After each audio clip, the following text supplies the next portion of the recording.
Okay, Assalamualaikum warahmatullahi wabarakatuh, and a very good morning to all the participants today.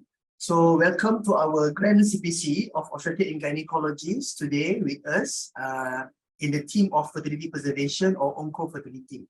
So today we are very fortunate to have a very distinguished speaker to discuss regarding the fertility preservation in endometrial cancer.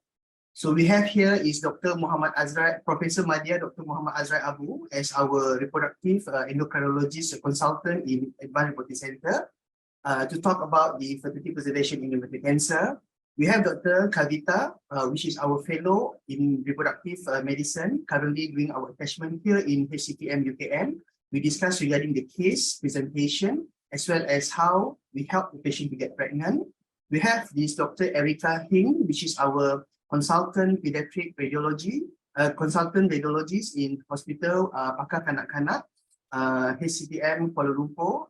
We'll touch about the imaging of the endometrial cancer and how we can actually diagnose the preservation if we need it in this case. And last but not least, we have Dr. Joseph Ngoh from Samsung Medical University, Seoul, Korea, that will enlighten us regarding the current management of endometrial cancer.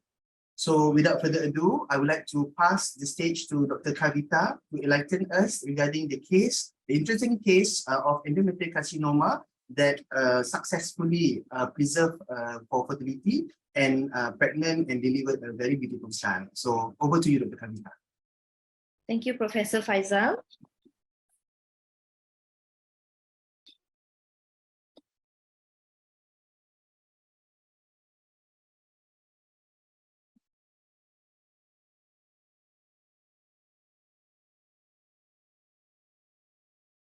Good morning, everyone. I'll be presenting on case of pregnancy after diagnosis of endometrial cancer. This is a case of Madam SM. She's a 38 years old, Nelly-Paris, has been married for 7 years, presented to us in February 2020 with history of prolonged PV bleeding, which occurred about 4 months prior to that. Otherwise, she denied any anemic symptom, constitutional symptom. Past medical and past surgical history are unremarkable. She attained menarche at the age of 9, regular menses since then. After the age of 14, menses became irregular. She denied intermenstrual or postcoital bleeding, and the pap smear, which was done the year before, was normal. She works as a toll supervisor, non-smoker. They have been having regular unprotected sexual intercourse, however unsuccessful, and she went to GP the year before, was investigated, but they were unaware of the investigation result. However, IUI ×1 was done following clomid induction, but it was unsuccessful.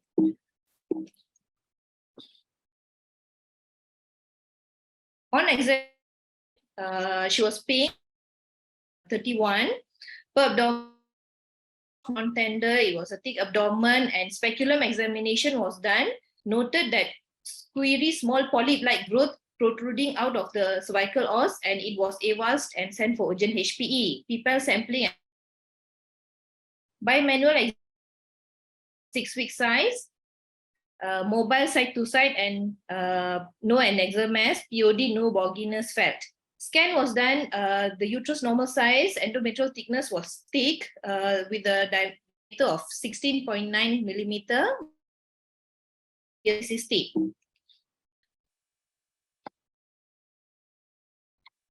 The people HPE came back 1 month later, reporting as well-differentiated endometrioid carcinoma, FIGO grade 1. The pap smear result was unsatisfactory for evaluation. The patient was then started on TAP Provera 100 mg OD, and CT scan as well as hysteroscopy was arranged. First hysteroscopy was done in March 2020. At the time, the uterus was 8-week size. Minimal tissue was seen with mixed blood coming out of the os. Hysteroscopy finding very fluffy endometrial tissue seen up to the fundus. Engorged vessels was also seen. Bilateral attach was done, and Mirena was inserted at the same setting. The Provera was continued. The HPE was then, this is the hysteroscopy finding of this patient. The HP came back as well-differentiated endometrial carcinoma, FIGO grade 1, in a background of atypical hyperplasia. CT scan was also done, no evidence of distal metastasis, and MRI showed less than 50% of invasion into the myometrium. So further radiological finding will be elaborated by Dr. Erica. Family conference was held. Couple was counseled regarding option of treatment and the risk of cancer progression. They opted for fertility sparing treatment. She was then given 3 doses of Leucrin on top of the Mirena. And hysteroscopy was arranged 4 months later, and at the same Onkofertiliti team input was obtained. During Onkofertiliti team review, the couple were informed about the presence of endometrial cancer stage 1 and discussed with them the options available. If couple keen for fertility treatment, option of medical management was offered, followed by IVF, and also informed them that IVF is preferred in view of limited time available and high possibility of disease recurrence, and IVF can only be done once disease reverted. Couple understood and keen for IVF. Second hysteroscopy was arranged about 4 months later.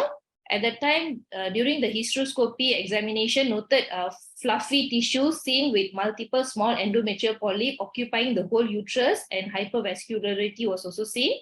However, no presence of necrotic tissue.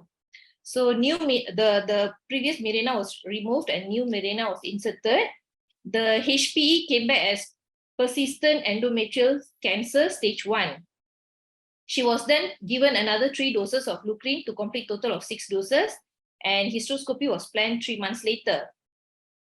3 months later, the hysteroscopy was done. The findings were about the same. Endometrial wall noted to be fluffy with hypervascularization up to the fundus, and the HP came back as predominantly endometrial tissue displaying hormonal changes with few residual well-differentiated endometrial cancer, FIGO grade 1. And she was still having on and off PV bleeding requiring quarter pack. This time the couple was recounseled again regarding the presence of persistent disease, which is the endometrial cancer based on the HPE. Counsel couple that the definitive management for endometrial cancer will be the surgical intervention, which is total abdominal hysterectomy and bilateral salpingo-oophorectomy. However, the couple wished to conserve the uterus in view of the presence of well-differentiated cancers seen only on a few areas, and they understood regarding the disease spread. Informed them that complete regression is required prior to an initiation of IVF. She was then given another dose of Leucrin and started on medroxyprogesterone acetate 100 mg/OD. CT scan and MRI was arranged to see whether any disease progression. CT scan finding about the same, and MRI also still the same. It's just that the lesion appears smaller. Fourth hysteroscopy was done following the imaging, and it shows fluffy endometrium more of the right side, obscuring the right ostium. And at this time, Mirena was removed and Leucrin was continued. This time, the endometrial HPE showed a positive outcome, endometrial tissue displaying hormonal changes with no evidence of hyperplasia or residual malignancy. Subsequently, she was immediately referred to the ARC unit for IVF. Further investigation done, the seminal fluid analysis showed acinospermia, and the anti-Mullerian hormone was 22 picomole, which was normal. She underwent IVF stimulation in March 2021, at the time stimulated with letrozole 5 mg OD, as well as gonadotrophins, and Progynoa 2 mg TDS was started on day 12 in view of the endometrial thickness was thin, and the oocyte retrieval was done. 9 oocyte retrieved and 4 embryo fertilized. So finally, she obtained 4 embryo day 5 with the scoring of 4AA, 4AA early compacting and modular. All the embryos were freeze in view of the endometrial thickness was thin. And at the time, she was also complicated with mild ovarian hyperstimulation syndrome, but it was conservatively managed. The first frozen embryo transfer cycle was done 1 month later. She was put on HRT cycle. We started her on Progynoa 2 mg TDS on day 1. And on day 11, when we assessed her, the endometrial thickness was still not satisfying. So subsequently, the Progynoa was increased to 4 mg BD. On day 17, it showed a positive outcome. Endometrial thickness was thick enough, 8.6 millimeter. So subsequently, we started her on progesterone, and embryo transfer was done 5 days later using the best quality embryo that she has, which was the 4AA. At the time of the transfer, it was the procedure was uncomplicated, and following that, she was given luteal phase support with Progynoa, Duphaston, Utrogestan, as well as human chorionic gonadotrophin. However, unfortunately, the beta HCG, which was taken 2 weeks following the transfer, showed 8.6, so it was not successful.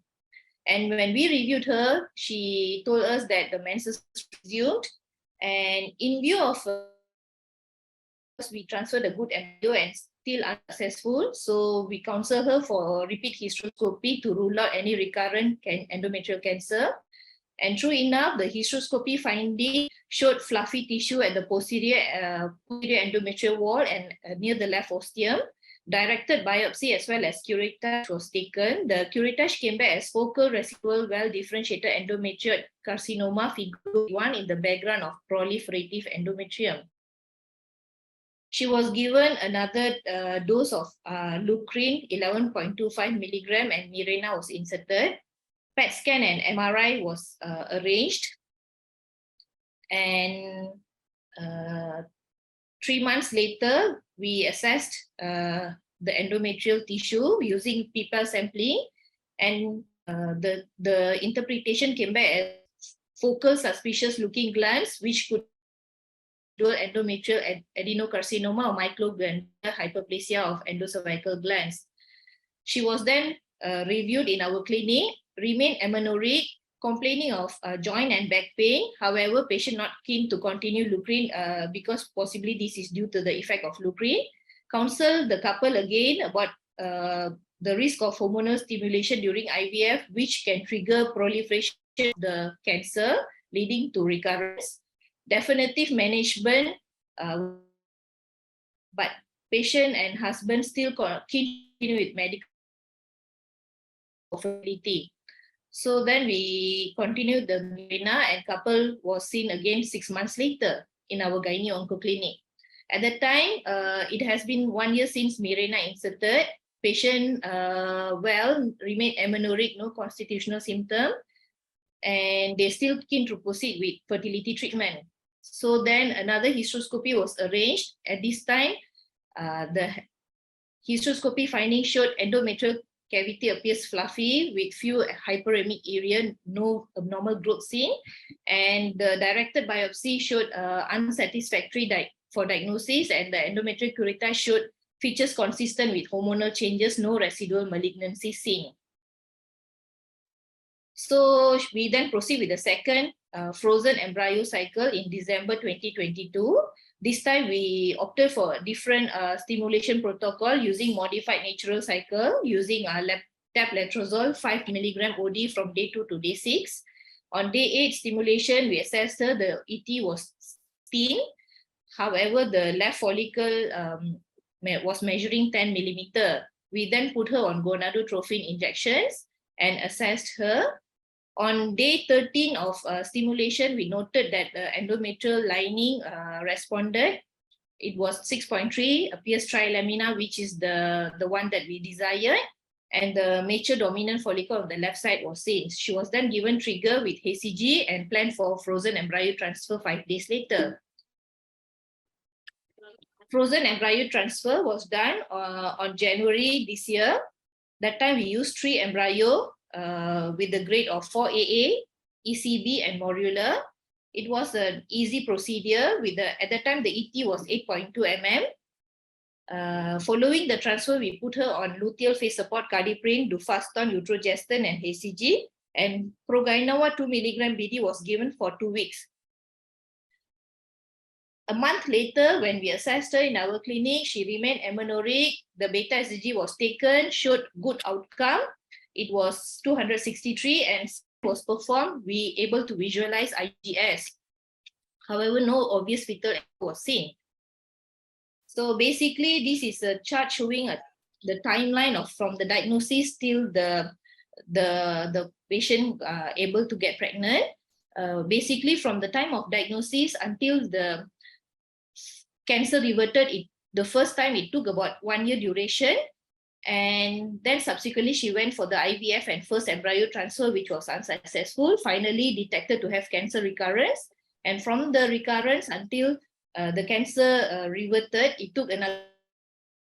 And finally, she able to get pregnant in January this year. Her antenatal care was closely monitored. First scan was done at 10 weeks, corresponded. Anti-scan was performed at 13 weeks, showed high risk for trisomy 13. However, couple was not keen for amniocentesis. Detailed scan was performed, grossly normal fetus. At 24 weeks, she was diagnosed to have gestational diabetes mellitus. However, the BSP were under control. Serial growth scans were performed, noted satisfactory growth. However, the femur length remained short. It was growing at the 5th centile. At 32 weeks, she was diagnosed to have gestational hypertension. Urine PC protein creatinine index was taken, it was normal, and the growth scan was monitored. At 34, was showing to be plateauing. However, the Doppler and the amniotic fluid index remained normal. At 36 weeks follow-up, her blood pressure was noted to be elevated and she was edematous. A bilateral pedal edema was seen up to the mid-shin. At the time, scan performed showed that the fetus, the parameters were smaller, ranging from 33 to 35 weeks. However, the AFI and Doppler were normal. Estimated fetal weight was 2.3. She was diagnosed to have preeclampsia with IUGR and admitted to the ward for observation and KIV early delivery. She was admitted on the 11th of September for iron dexamethasone lung maturity, investigations done, full blood count, renal profile, liver function tests were all normal, urine albumin about 1+, uric acid were normal, and CTG was performed 2 days later after admission showed signs of fetal distress. We then proceeded with emergency cesarean section, delivered healthy baby girl weighing 2.18 kilo gross with normal Apgar score. Intraoperatively, uncomplicated, the whole placenta was sent for HP after counseling the couple. The baby was assessed by the PICS team, discharged to mother. She was discharged well with the baby on day 2 post-op. The vital signs remained normal throughout her stay in the hospital. The long-term plan for her, for reassessment by Gyne-Onkologi team using MRI pelvis and thorax abdomen, and couple was counseled that surgical management will be required for endometrial cancer and KIV for pelvic lymph node dissection. So that's all from me. Thank you. Thank you, Dr. Kavitha, for a very comprehensive history of the patient. And you can see that the patient managed to pull through for the past 1.5 years and then another 1.5 years to get pregnant. So without further ado, we would like to invite Dr. Erika Hing to share the knowledge about the imaging that is very important in order to delineate the possibility of us to offer fertility intervention or to go for the treatment. So Dr. Erika, the stage is yours. Thank you, Prof. Faizal. Yeah, good morning all. I'm Dr. Erika from Department of Radiology. So I'll be presenting on the radiological aspect of this patient.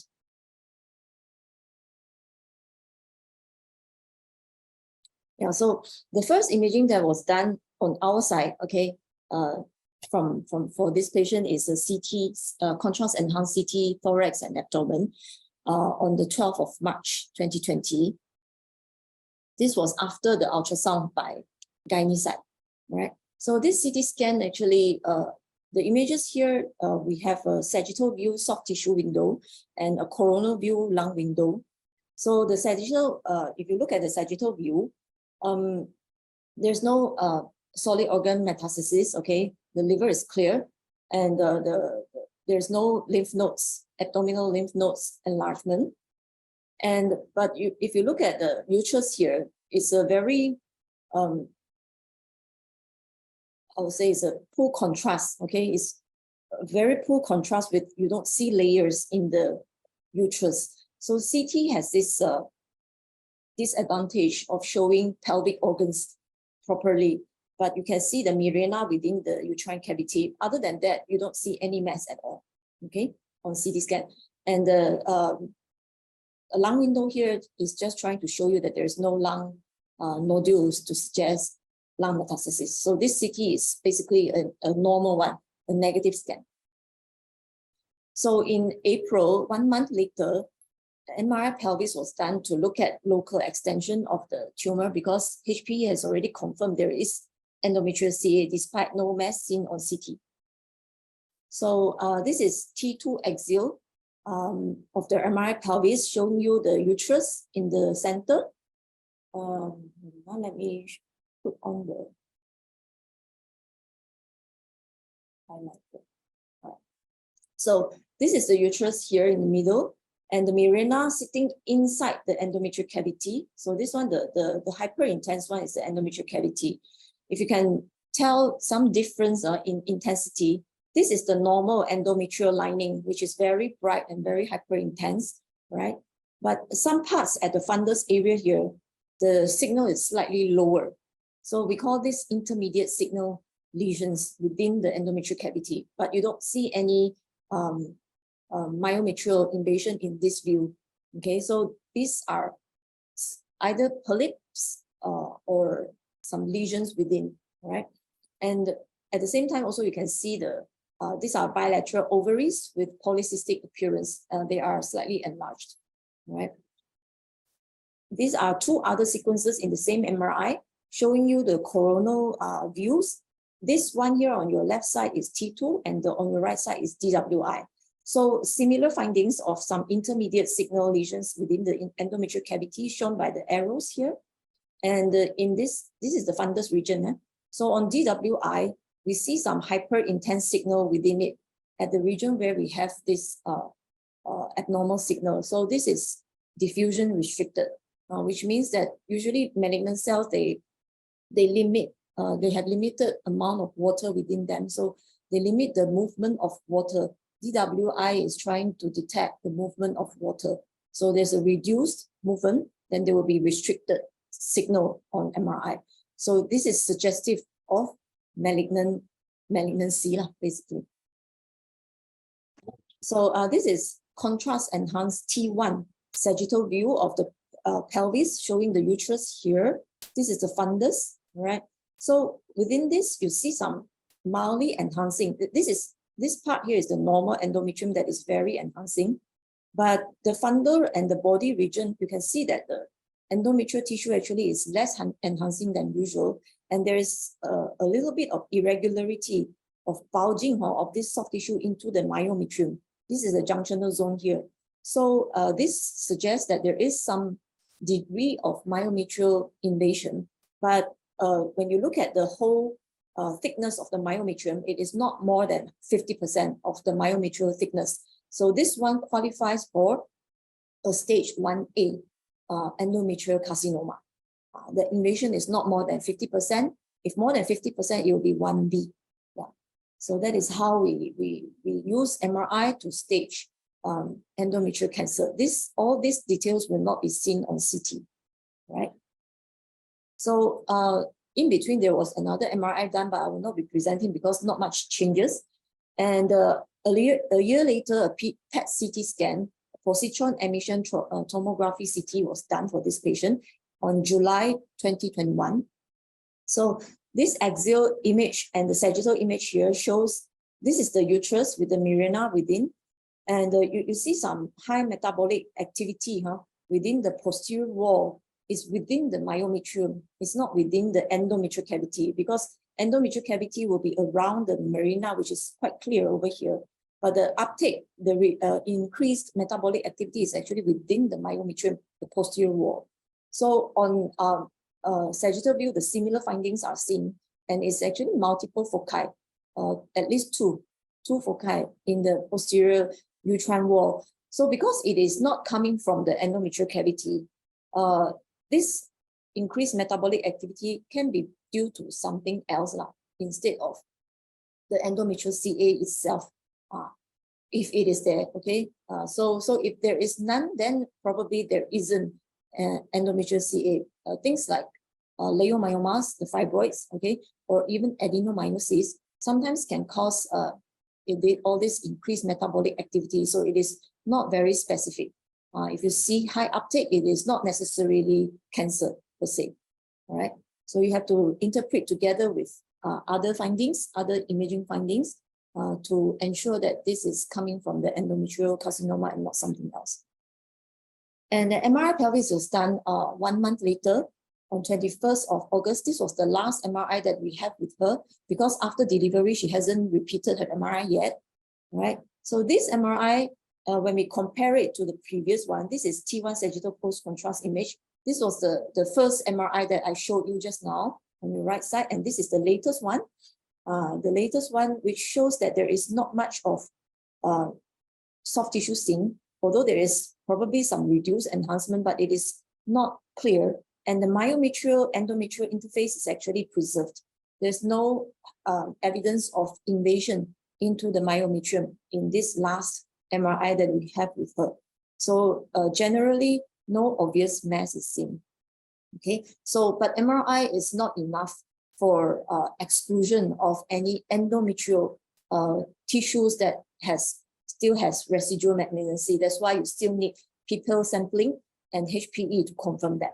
MRI can only assess for myometrial invasion, right? So what are the imaging modalities involved in assessment or diagnosing endometrial carcinoma? Ultrasound, okay, which was already done by the gynae side. MRI pelvis, contrast enhanced CT thorax and abdomen, and the PET CT. So we talked a little bit about ultrasound pelvis. Usually this is preferably done transvaginal, because it gives you a better image and the resolution to see the different layers within the uterus. So transvaginal ultrasound is the initial imaging of choice because it is quick, it is inexpensive, and there is no radiation exposure. You can do as many times as you want. The transvaginal ultrasound has a sensitivity of 96%, which is very high, okay, and a specificity of 61%, slightly lower. In postmenopausal women, it is easier to diagnose because once the endometrial thickness is more than 4 mm, you are supposed to suspect that there is endometrial CA until proven otherwise. Okay, but in premenopausal women, as this patient, the diagnosis will be a little bit tougher because endometrial thickness changes with menstrual cycle. So it depends on which stage of the cycle that you see her. The endometrial thickness, the standard of the upper limit will be different. But generally, during the secretory phase, which is the thickest of all all stages of menstrual cycle, it should not be more than 16 mm. Okay, and the negative predictive value for a thin endometrium is very high. So if you see a thin endometrium less than 4 mm in the postmenopausal women, you almost completely excluded endometrial CA, right? But it can be difficult to delineate. For ultrasound, it can be difficult to delineate tumor margins, all right? Because when you are talking about determining the depth of myometrial invasion, which is shown very well on MRI, ultrasound sensitivity is only 69% and a specificity of 70%. So it is not as good as MRI in showing myometrial invasion. So MRI pelvis is the imaging of choice for assessing local extension of the tumor.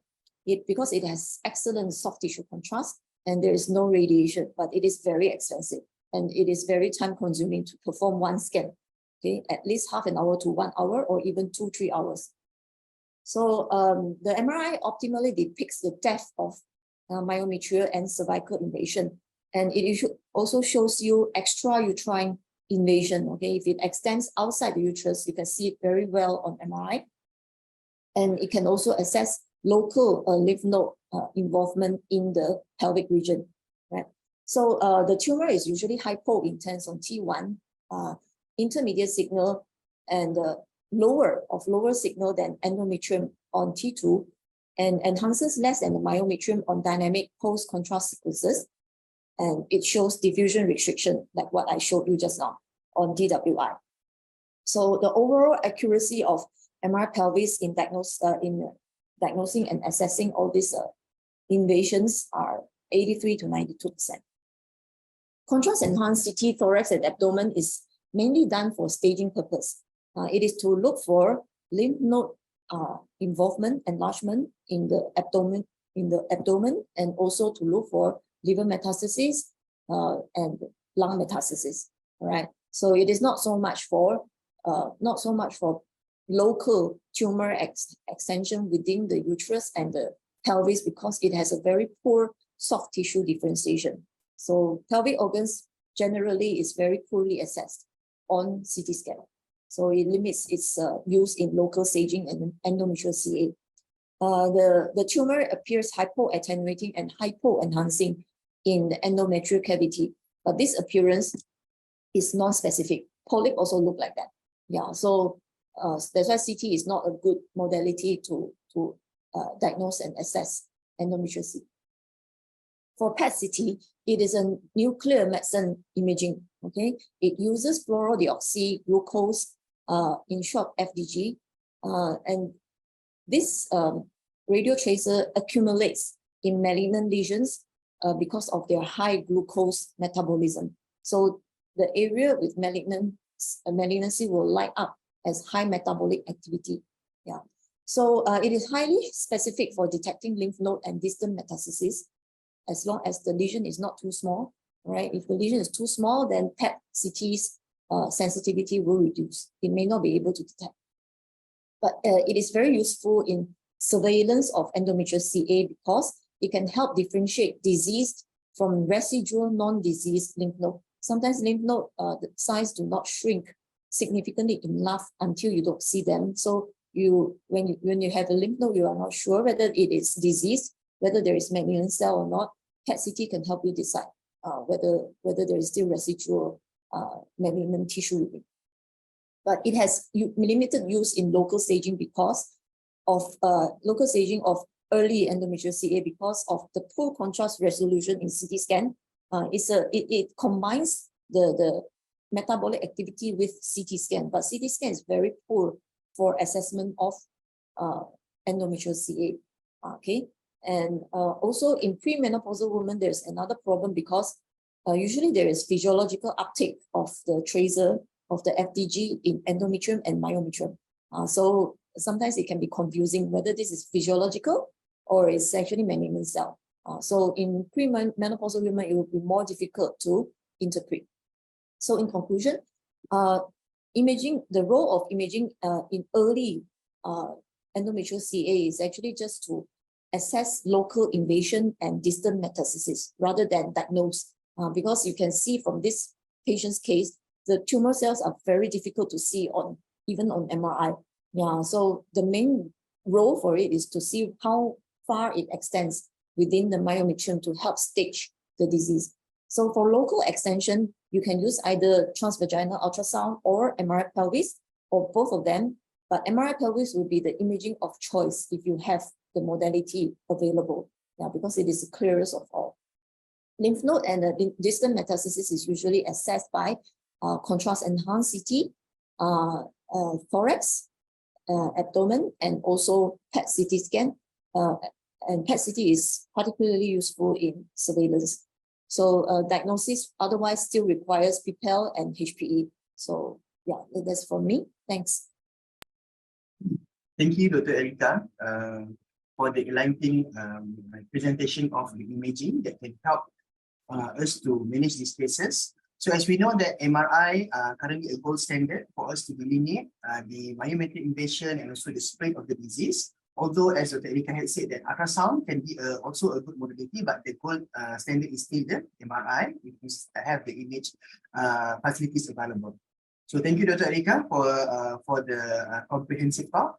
So next, we will go to the next presenter or speaker. So we are very fortunate today. We have our colleague from Gyne-Onkology from the Samsung University Hospital in Seoul, Korea. So we have here Dr. Joseph Ngoh to enlighten us regarding the current, the update, or what is the current general management of overall endometrial cancer in a patient who presented with this condition. So over to you, Dr. Joseph. Thank you. Thank you for your introduction. Okay, so good morning, everyone. My name is Joseph Ngoh. I'm a gynecological oncologist working at Samsung Medical Center in Seoul, South Korea.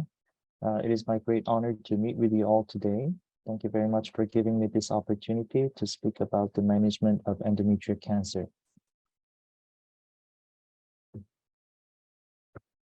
Okay, so this is my agenda. 10 minutes is actually a very short time to discuss the whole idea of endometrial cancer management. So I'll have to go over very quickly, but we'll follow these orders from diagnosis to staging and then treatment. Before I start, I'd like to introduce myself because many of you do not know me. As I said earlier, my name is Joseph and I'm an assistant professor at Samsung Medical Center. We have this gynecology cancer center team with 6 attendings, including myself. Last month, we had a meeting called the Asian Summit of Gyne-Onkological Oncology. There, I met Dr. Muhammad Azrai, and he asked me to participate in this conference, and here I am. Thank you, Dr. Azrai. So now back to endometrial cancer.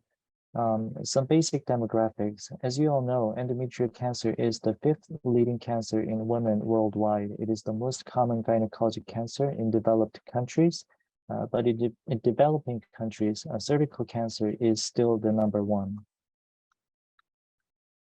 This is the report from the American Cancer Society. In 2021, uterine cancer constituted 7% of all estimated new cases and 4% of all estimated deaths.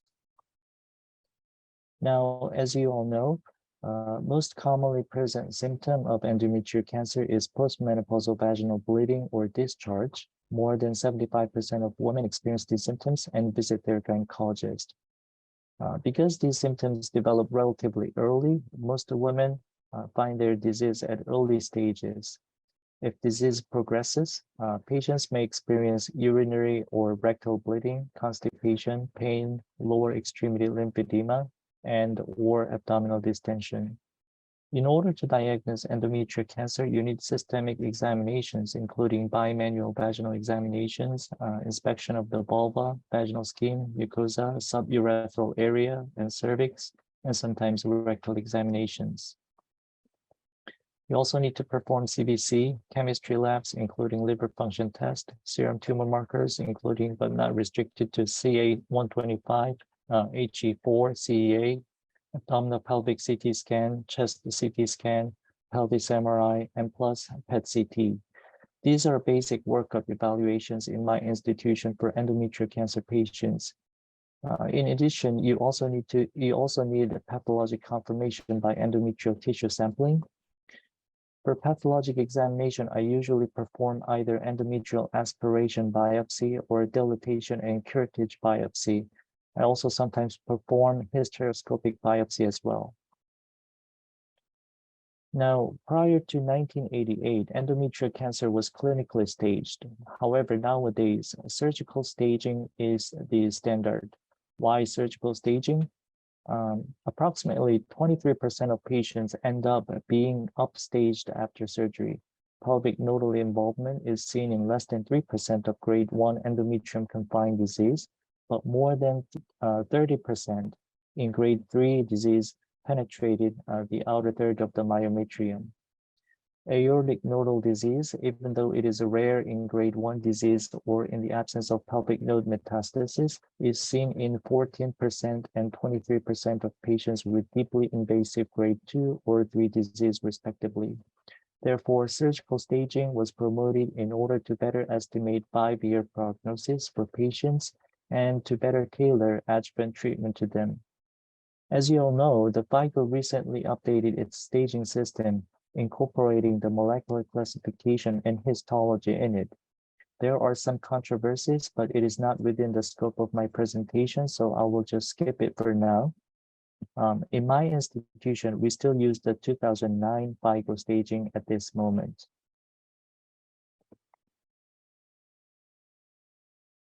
Prognostic factors, pathological stage, histological type, grade, depth of myometrial invasion, lymphovascular space invasion, age, nodal involvement, and genetic factors. And of course, now we cannot talk about endometrial cancer without the molecular classification, such as polymutation, mismatch repair deficiency, and P53 mutation. If you want to see the most updated clinical guidelines regarding endometrial cancer treatment, it is recommended to see the NCCN guidelines and the ESMO guidelines. In my country, we developed our own clinical guidelines based on these two and keep them updated at least every 2 or 3 years. So if you look at the NCCN guidelines first, the very first thing you need to consider is the histology, whether it is pure endometrioid carcinoma or other high-risk endometrial carcinoma, such as serous carcinoma, clear cell carcinoma, or others with a sarcoma component. The mainstay treatment modality for endometrial cancer has these three, and I will go over each now. As you all know, surgery remains the main modality of treatment in endometrial cancer. In order to understand surgery, you need to understand this classification of endometrial cancer risk groups. According to the various prognostic factors I just talked about in my previous slides, the ESMO guidelines classified patients into these 4 groups: low risk, intermediate risk, high intermediate risk, and high risk. And we will talk about how it is incorporated in the actual treatment flow. So surgery is the main modality of treatment in most cases. This includes hysterectomy, BSO, and excision of enlarged or suspicious pelvic or para-aortic nodes. This surgical staging allows an accurate identification of disease extent. Surgery can be conducted by laparotomy or laparoscopy, depending on patient's conditions. Minimally invasive surgery does not compromise overall survival and is recommended for low and intermediate risk groups. The extent of surgery should be adapted to the medical condition of the patient. Women unfit for laparotomy or laparoscopy or selected patients with low-risk disease can undergo vaginal hysterectomy with sublingual oophorectomy. Radiotherapy or hormone treatment can also be considered for medically unfit patients as well.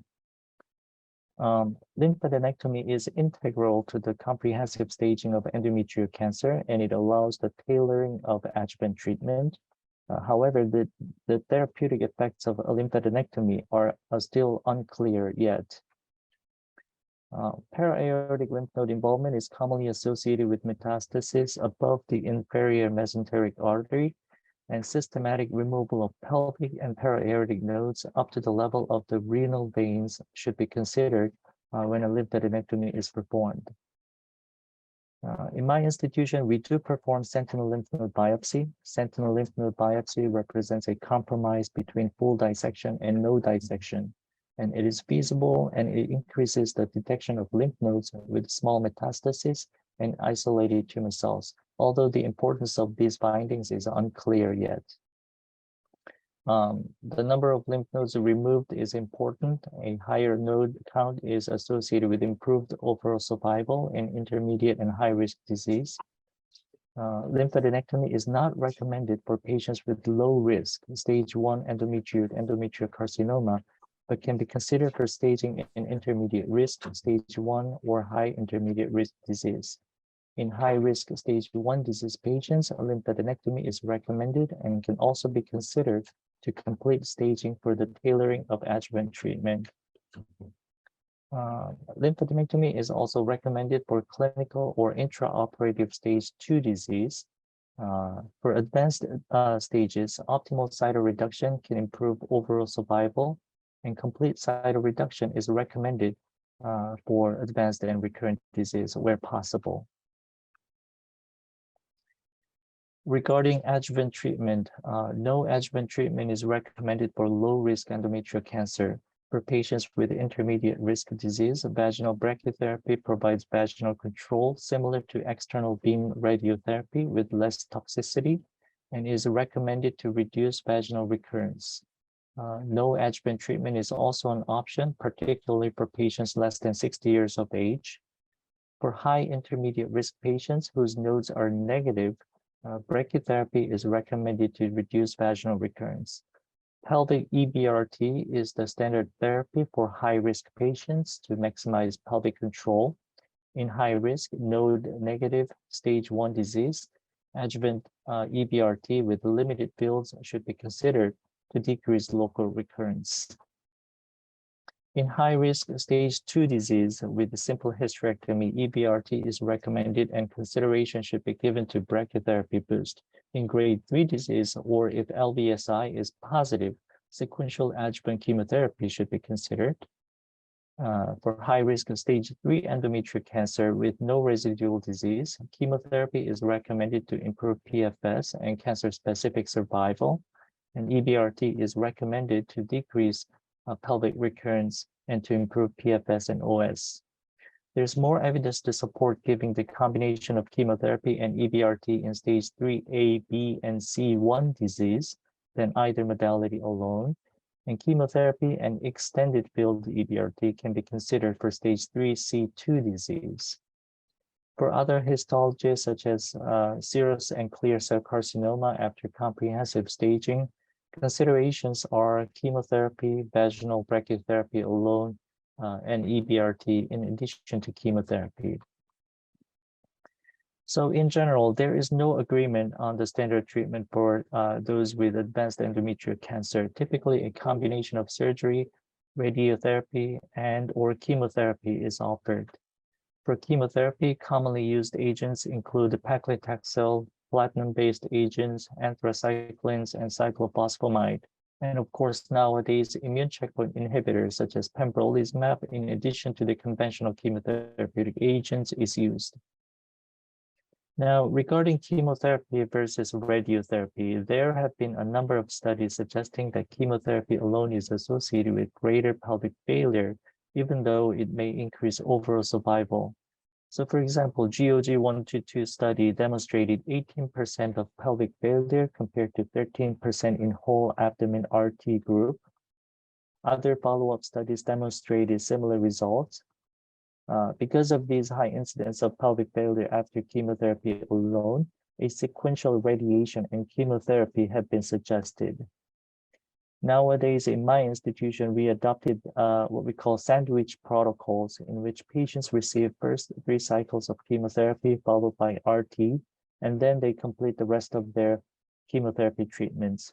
Along with this, we also perform Portic regimen, a combination of CCRT and chemotherapy as well. Okay, so 10 minutes is such a short time to discuss the whole idea of endometrial cancer management. I apologize if I went too fast. If you have any questions, I'm more than happy to receive emails from you. Again, thank you very much for this great opportunity to meet with you and for listening my presentation. Thank you. Thank you very much, Dr. Joseph, for a very comprehensive presentation. As we know that the current management of endometrial cancer is still CCRT, and what we can say that we can actually give this approach for a definitive treatment for the patient after the surgery. All right, so to recap back for our topic today, we are currently presenting regarding the fertility preservation in endometrial cancer. So as a housekeeping announcement, if you have any question pertaining to our CPC, can you kindly drop it in our chat box. So next, we will go to the Associate Professor Dr. Muhammad Azrai bin Abu to discuss and enlighten us regarding our case today, how actually we can offer a fertility preservation in this young endometrial cancer patient. Over to you, Dr. Azrai.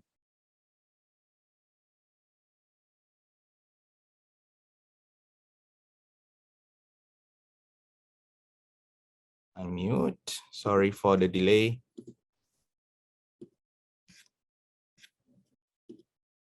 So I will recap on the fertility preservation and endometrial cancer. Thank you, Prof. Faizal, for the introductions. And specifically, what is fertility preservation is just one of the process of saving and protecting eggs, sperms, or any reproductive tissues for the use for biological child in the future.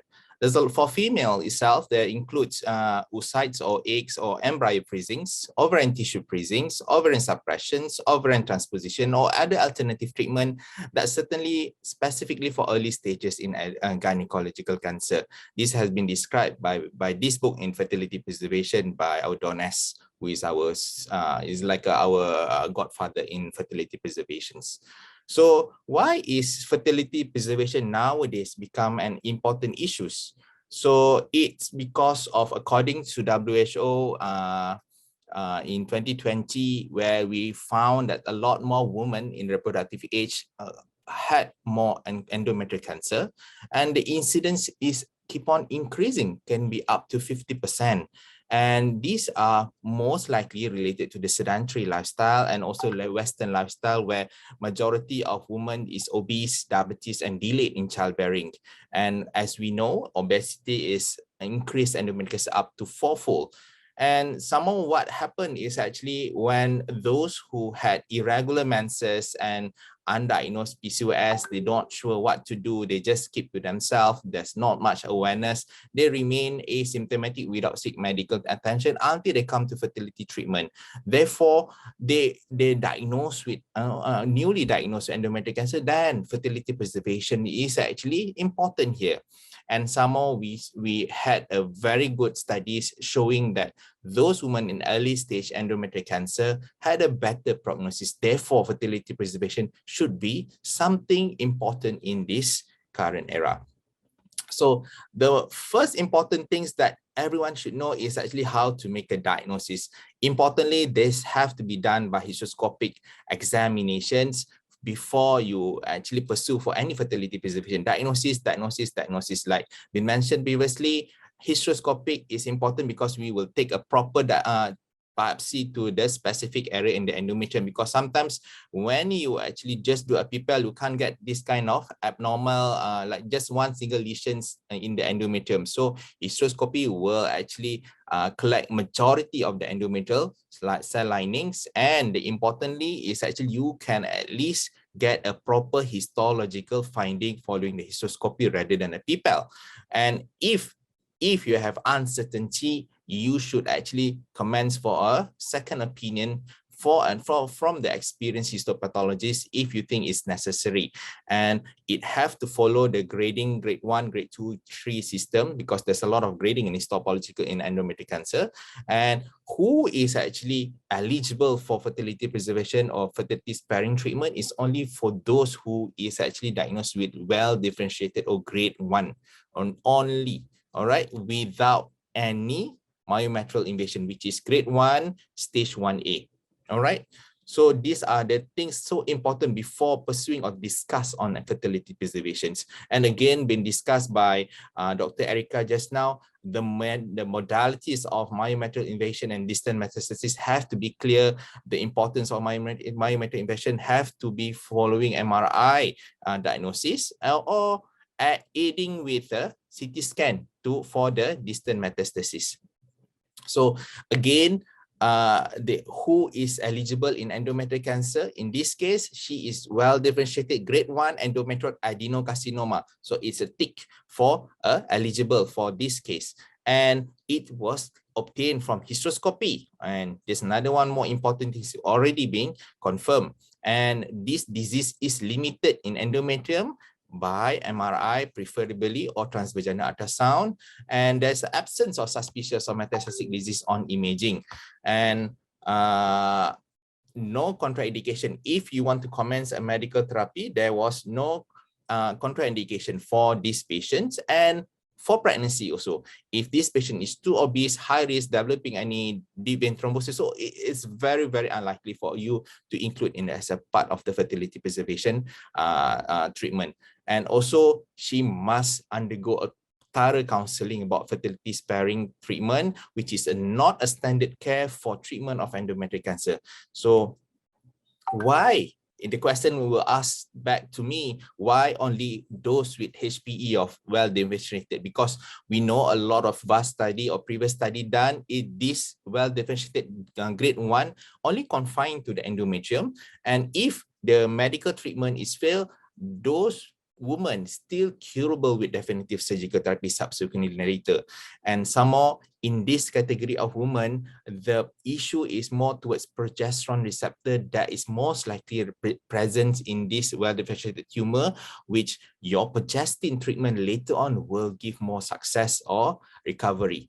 And some more, there's also a doubt in terms we can't still uncertainty. That's why we will see in terms of the response rate later on is varies because we uncertain about the predictive markers for progesterone resistance in this category of women. And of course, in this category of grade 1, we find out that the survival following hysterectomy is equivalent for those after the fertility preservations by medical therapy.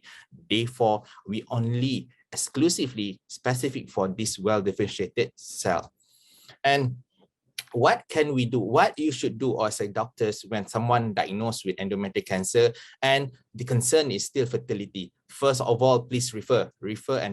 If this area is not your territory, it's no harm referring. Why? Because we need a multidisciplinary teams approach where we involve our Gyne-Onkologi teams, we involve our Onkofertiliti, me as a productive teams, and my pathologists and radiologists to get a better diagnostic value whether she is suitable for fertility preservation or not. And the counseling have to be very explicit on the lethal consequences from the tumor progressions or metastasis. And ultimately, all the treatments cannot guarantee a pregnancy. This is something that need to make sure that the patient understand. Okay. And also during the same setting, as a reproductive endocrinologist, I will assess the potential reproductive outcome based on her age and the ovarian reserve.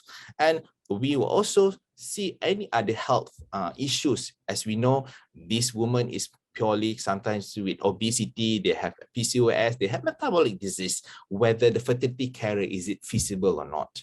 And the most important thing in this fertility sparing therapy is actually the willingness for them to commit for regular follow-up, repeated procedures, and subsequently have to agree for the final hysterectomy if the case of treatment failure. So this is a good diagram about what is the fertility sparing treatment that can be offered. Okay, the mainstay of treatment is still hormonal treatment focusing on progestin, either orally by medroxyprogesterone acetate or megestrol acetate. We can add on levonorgestrel or Mirena on top of it, and additional plus minus with GnRH agonists. So specifically to the progesterone receptor in the endometrium to suppress the growth proliferations, and add on for suppression of the unopposed estrogen form, the ovary by the GnRH agonist. And subsequently, all the treatment comments, you should always monitor, see how the disease progression. Is it improving, same, or is it getting worse? So you have to do hysteroscopy, endometrial biopsy every 3 months for 2 times, and afterward every 6 months. If no recurrence, you either can continue the treatment or you can always step up to the fertility treatment either by spontaneous or in ART itself. But if there is still a recurrence, you should talk in depth to the patient about the failing of this fertility sparing treatment and should be comments to the standard treatment protocol that been discussed by Dr. Joseph just now. And what about hormonal treatments in fertility preservations? Mentioning just now is purely regards to progestin, which is orally used. It is high dose for megestrol acetate. The dose recommended is 160 to 320 milligram per day, or MPA or a dose of 400 to 600 per day is recommended. However, as what we always know, the issue with oral treatment is always about the compliance. Therefore, experience of disease recurring slightly higher. And of course, because of the more systemic adverse effects. Therefore, levonorgestrel in IUD at dose of 52 can be commenced together with your progestin as a safe and effective approach for the fertility sparing treatment strategy for this endometrial cancer.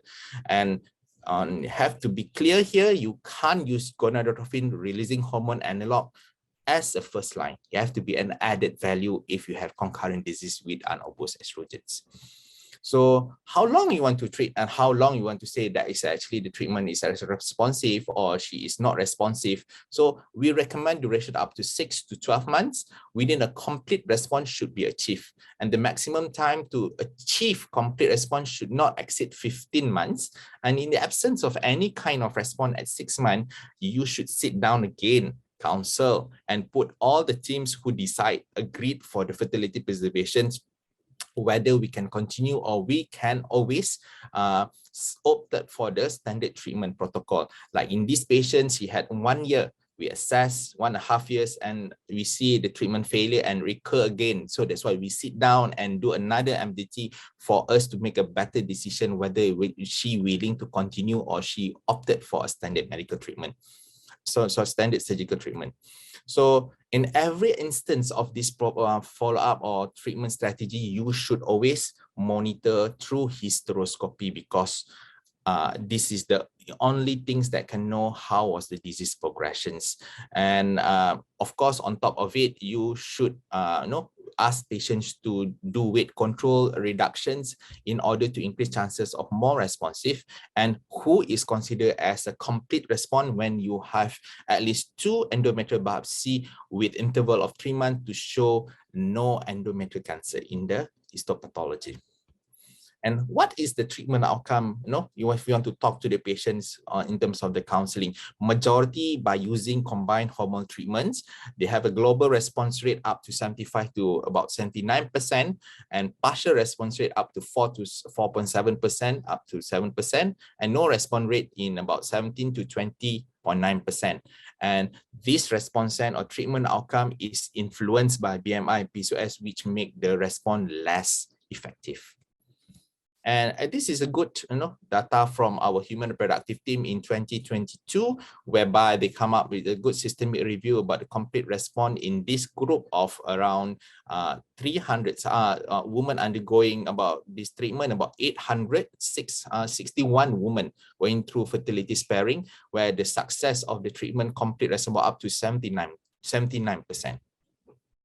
And the other questions is whether the role of surgical preservations in endometrial cancer, is there a role?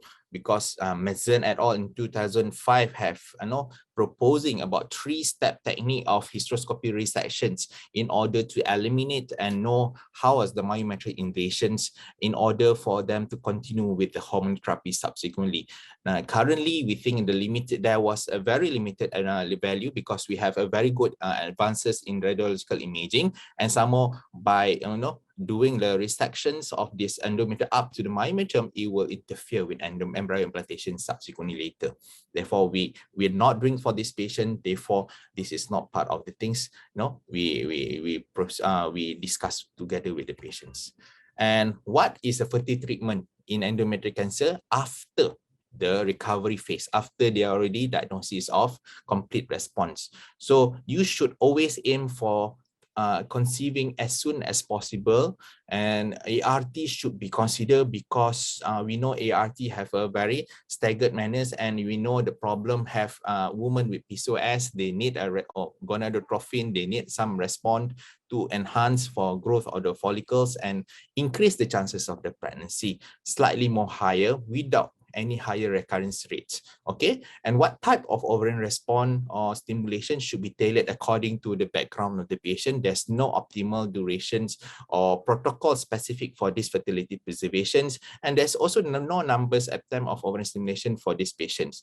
And of course, there's a few data showing about aromatase inhibitors, letrozole with gonadotropin had shown to have a further protections to the endometrial cancer.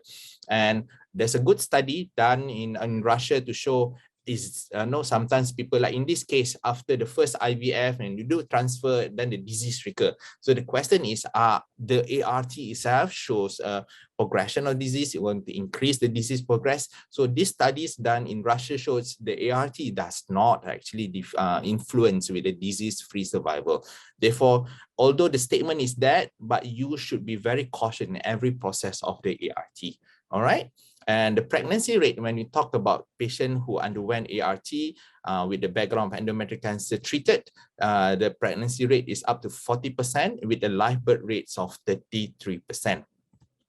This to show that why ART is superior, because this study done by our Korean group shows that clinical pregnancy rate in ART is slightly higher. So we want to achieve more pregnancy, because the pregnancy live birth rate is actually one of the protections to make sure that the respond or she is actually completely have the treated, because I will show to you how was the recurrence rate is actually influenced by the live birth rate. Therefore, you must actually attempt the best to make sure that patient pregnant at the end. So that's why ART is preferred, because higher in the pregnancy rate, which is shown in these pictures. And what if your IVF treatment is failed? So you have to do this again and again, on doing endometrial reassessment by hysteroscopy as soon as possible with an imaging assistant. This is the most important to determine whether the disease progressed or not. And like this patient, we know she had two times treatment for hormonal in order to make the cancer reverted. So you don't always just do the IVF and let the patient go like that. It fails. You need to make sure how was the disease occurrence, how the disease progression. If it recur again, you need to treat accordingly and make sure the cancer reverted. Then you can opt for fertility preservation. And this patient is very very keen and very passion about all the whole journeys. Therefore, she embarked into this pregnancy is what they wish for. And this cycle also to show that how the role of using letrozole in order to achieve some monofollicular growth of the follicles in order to achieve implantation rate in her cycle, in her FET cycle. Therefore, it was successful subsequently. And what is the other question is, in this case, is what is the pregnancy outcome? Is she going to be good? Is there any miscarriage rate? How was the preterm birth? So I can find this Taiwan paper about outcome for about 15 women who underwent ART and 50 women who had a spontaneous conceptions. So as majority, those women who had treated with endometrial cancer before that, then she embarked into the pregnancy. There's not much outcome in terms of preterm birth, as it's not so significant, and the cesarean rate also more on the ART group. I think the ART per se is the influencer rather than the disease background itself, as they go back to the normal population after the endometrial cancer was being treated. Therefore, in this spontaneous group, you can see here the obstetric complication is actually insignificant. Therefore, they are safe to get pregnant after you already completely treated the endometrial cancer by the hormone treatment. Therefore, there is actually something that you need to consider and you need to monitor, despite they say it's normal, because this patient is having ART. Therefore, the highly risk of preeclampsia and the gestational diabetes mellitus on top of it. And how about those who have no partner? They are being on maintenance therapy. So you should always prefer to continue dose with levodopa or Mirena on top of the oral progestin, and you should always counsel offered of oocyte cryopreservations while they are on this maintenance, and continue to monitor her by pelvic examination, ultrasound every 3 months, endometrial histology if you think your ultrasound or imaging shows any abnormality, and you should add on MRI if you think there's an involvement of the myometrium. So these are the chart to show how was the recurrence rate after fertility preservations in endometrial cancer. This is data by a Russian team. So they follow up this group up to 10 years actually for those who refuse still for surgery. So they see here the recurrence rate is highest during the first year. That's why you need to monitor them closely to see how the progression of disease after you start them on hormonal treatment. Then subsequently, it reduced remarkably, and it was actually had another spike at 7 years. That's all being portrayed in this data from Russian team. And we know the relapse rate is about 36% as overall. And if you manage to make the patient conceive, you manage to reduce the risk of relapse or recurrence up to 10% only. All right, therefore, you should do something after the maintenance to therapy. So in conclusions, I will summarize fertility preservation should be discussed with the diagnosis of once the diagnosis of endometrial cancer was made. And of course, close monitoring, compliance with treatment have to be adhere in order to achieve a very good live birth. And of course, you should always emphasize on counseling and disease progression in every process of your fertility preservations. And if your treatment strategy is failed, then you should go back to the standard treatment protocol. With that, thank you very much. I pass the stage to Prof. Faizal. Thank you very much, Prof. Azrai, for the comprehensive slides of fertility preservation management in endometrial cancer. So I think we conclude our session today, but before we finish, we need to just go to a question and answer first. So we have a first question here regarding the screening of endometrium cancer. So I guess Dr. Joseph, can you help us to answer this question? The question is there any screening modality for those who are asymptomatic but high risk of endometrial cancer? So for example, in cervical cancer, we have a PET smear as a screening tool. How about the endometrial cancer? If the patient has a risk factor, for example, family history, become metabolic disease and things like that, any specific screening that is currently available or recommended, Dr. Joseph? Well, unfortunately, there is no single screening method recommended by currently available clinical guidelines. But if you say women with high risk for endometrial cancer, I can think of those women who take tamoxifen, for example, for breast cancer, selective estrogen receptor modulator, and those who have Lynch syndrome. If a woman with Lynch syndrome is done with childbearing, then I definitely go with risk-reducing hysterectomy. If she is not, then I perform transvaginal ultrasonography at least every 6 months.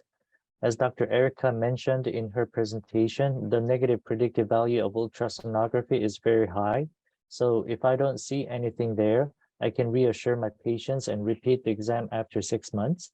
But if I see anything on ultrasonography, or if she experiences any symptoms such as abnormal bleeding or spotting, then I go ahead and perform endometrial aspiration biopsy. Thank you, Dr. Joseph, for the answer. So the nutshell is there's no currently screening for endometrial cancer. We only can actually provide you with some investigation if you have symptoms, or if you have high risk group, for example, in breast cancer with tamoxifen, there is a high risk for endometrial cancer. So we will give you a surveillance of transvaginal ultrasound every 6 months and to see what is the next stage if we can see the abnormality. Thank you, Dr. Joseph. So the next question maybe for Prof. Azrai. Can this patient allowed to have subsequent pregnancy after she already has successful one live birth following the IVF? Okay, again, the aim of fertility preservation to achieve one single pregnancy.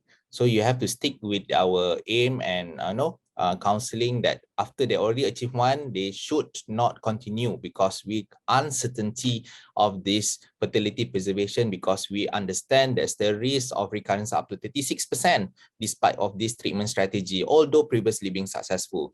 Therefore, majority of case, we're not allowing for that to answer that the first instance. However, you need to know this is a very difficult counseling that you need to go through and sit down with the patients.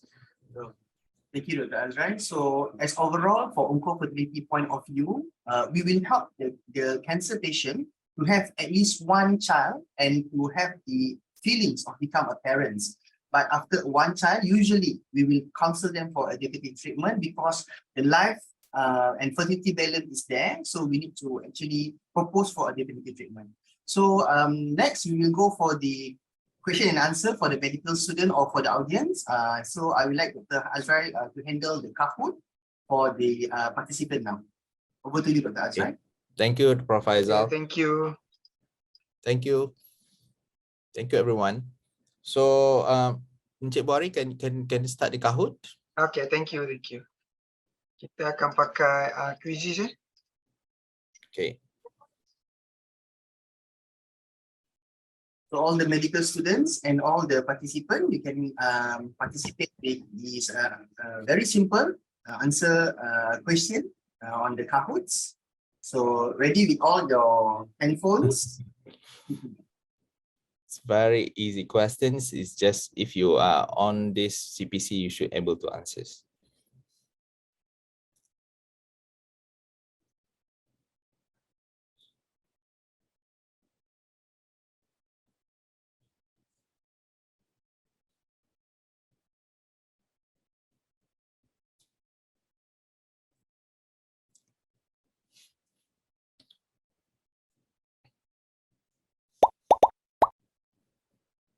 Okay.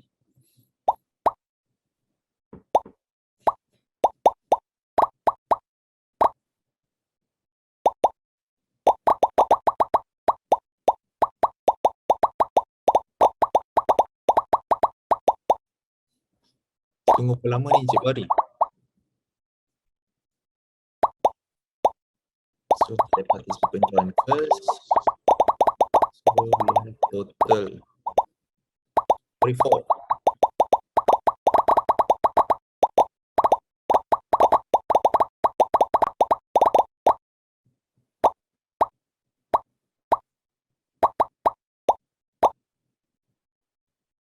Okay, shall we start, Cik Bari?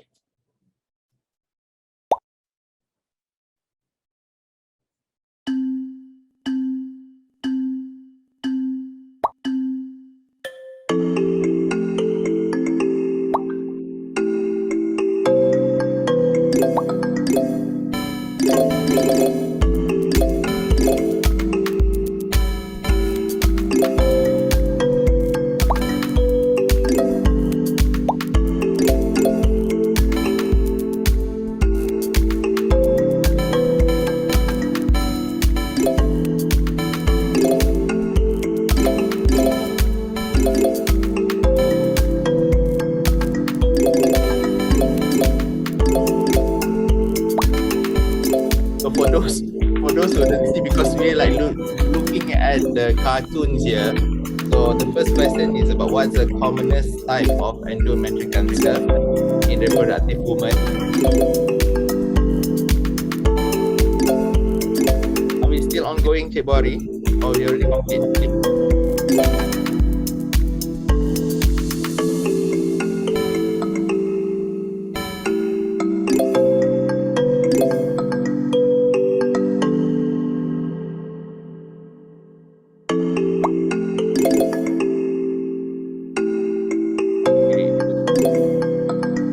The first question is about what is the commonest type of endometrial cancer in reproductive women.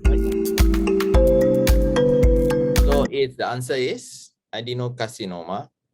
All right. So the highest is for Nombor titik. nombor Tak tahu. titik. Doesn't Tak know tahu. what it means. Okay.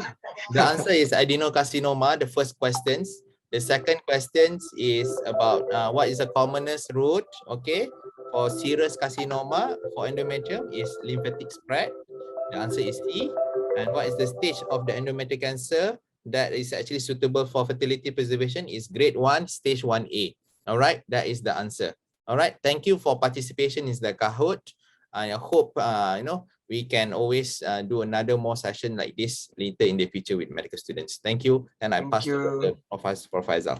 Okay, we come to the end of the session of CPC, Grand CPC today from this Department of Fertility and Gyne-Onkologi.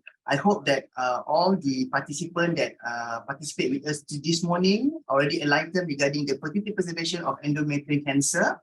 As we know that fertility preservation is not a standard management, but we can still offer to the patient with a careful selection of the patient. So I would like to thank Dr. Joseph Ngoh, Dr. Erika Hing, Professor Madya, Dr. Azrai bin Abu, and also all the participants and also the Fakulti of Medicine for providing with your platform. So thank you very much, and I hope that we all can actually implement this knowledge in our clinical practice, and we need to offer fertility preservation for a patient that we think is very suitable. So thank you very much. Have a pleasant day. See you again in future. Thank you very much, Joseph, Erika, and Azrai. Thank you very much, Dr. Bye. Faizal, Dr. Thank Azrai, Dr. Joseph, and everybody.